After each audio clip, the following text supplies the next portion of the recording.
പുതിയ ബസ് സ്റ്റാൻഡിലുണ്ടായ തീപിടുത്തം അത് കഴിഞ്ഞ ഉടനെ തന്നെ നമ്മൾ ബന്ധപ്പെട്ടിട്ടുണ്ട്. അന്നും ഇതുപോലെ തന്നെ നമ്മളുടെ സംവിധാനം, നമ്മൾ സിറ്റിയിൽ കോഴിക്കോട് ഭാഗത്തുള്ള സംവിധാനം കൊണ്ട് അതിൻ്റെ ഒരു കപ്പാസിറ്റി ഇല്ല. അപ്പോൾ പാന്തർ പോലത്തെ ആ സംവിധാനം എയർപോർട്ടിൽ അത്രയും ഫോഴ്സിലും അത്രയും ദൂരേക്കും വെള്ളം എത്തിക്കുന്ന സംവിധാനമാണത്.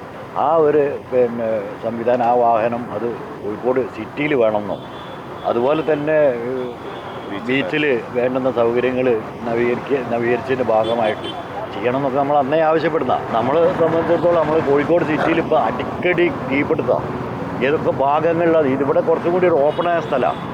പക്ഷേ തീരെ കൺജസ്റ്റഡ് ആയിട്ടുള്ള സ്ഥലങ്ങളിലൊക്കെ തീപിടിക്കുന്ന സമയത്ത് വണ്ടികൾ എത്താനൊക്കെ പാടുണ്ട്. വണ്ടി വന്ന് വെള്ളം വലിയാൻ തിരിച്ചു പോകണം. അപ്പോൾ പാന്തർ സംവിധാനം, ആ ഒരു വാഹനത്തിൻ്റെ ആ സംവിധാനം നമ്മൾ കോഴിക്കോട് സിറ്റിയിൽ നിർബന്ധമായിട്ട് വേണം.